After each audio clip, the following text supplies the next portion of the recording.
Apakah ibu masih ingat kapan terakhir tidur dengan nyenyak?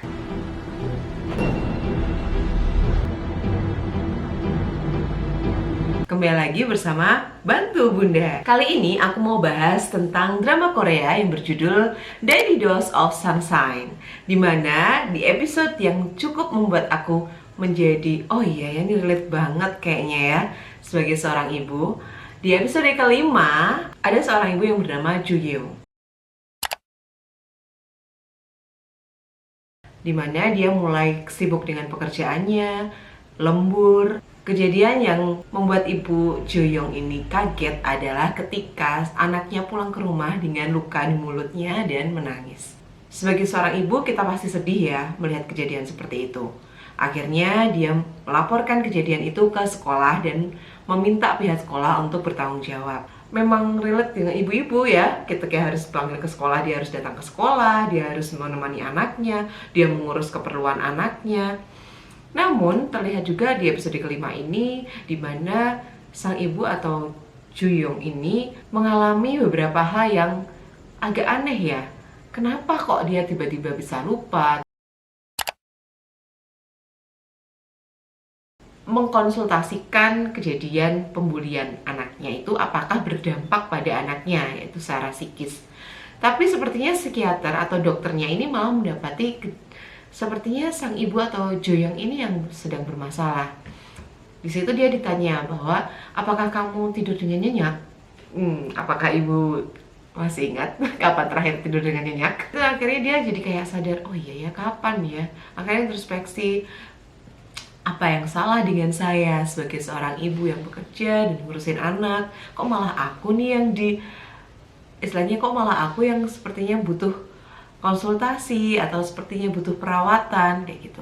Di situ psikiaternya menjelaskan bahwa diawali dengan yang namanya depresi.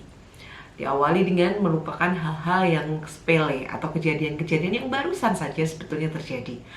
Terlihat lagi saat dia berada di supermarket bersama dengan anaknya, dia bertemu dengan ibu yang membuli anaknya.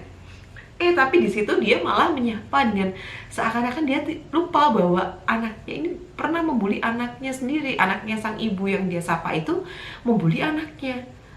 Sontak dia kaget ya. Hal yang seperti itu kenapa dia bisa melupakan? Nah, dari situ dia akhirnya memutuskan untuk dirawat.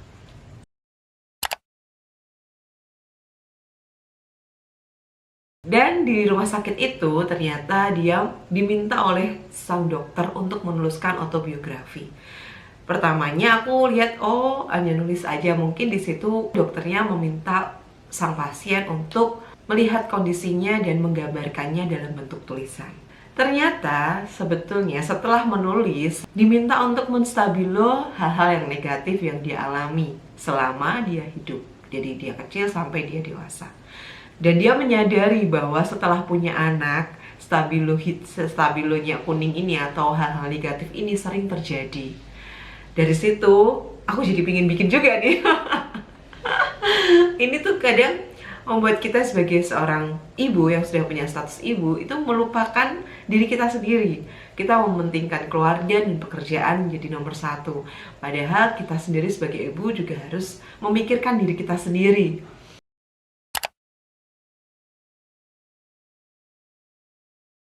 Dan di scene yang menurut aku membuat aku menjadi ingin banget ngomong sama aku di masa lalu yang waktu masih muda ya. Itu direlate banget di episode kelima ini adalah dia ngomong sama si perawat yang ternyata juga seorang ibu dan memiliki anak. Dia menjelaskan bahwa kamu hebat, kamu sudah melakukan segalanya untuk anakmu ya, untuk keluargamu, tapi ingat bahwa kamu juga jangan sampai lupa untuk membahagiakan diri kamu sendiri. Gimana ya?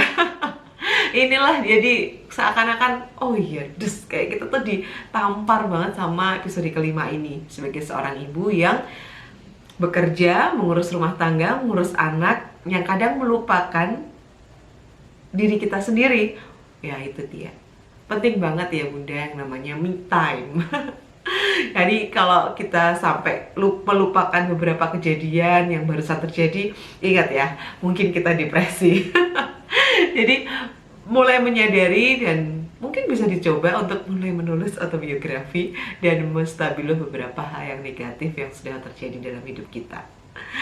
Oke, itu tadi sedikit cerita dari aku tentang apa yang terjadi di episode kelima dari drama Korea Daily Dose of Sunshine.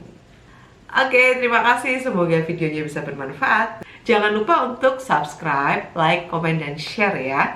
Dan jangan lupa untuk bahagia. Oke Bunda, sampai jumpa.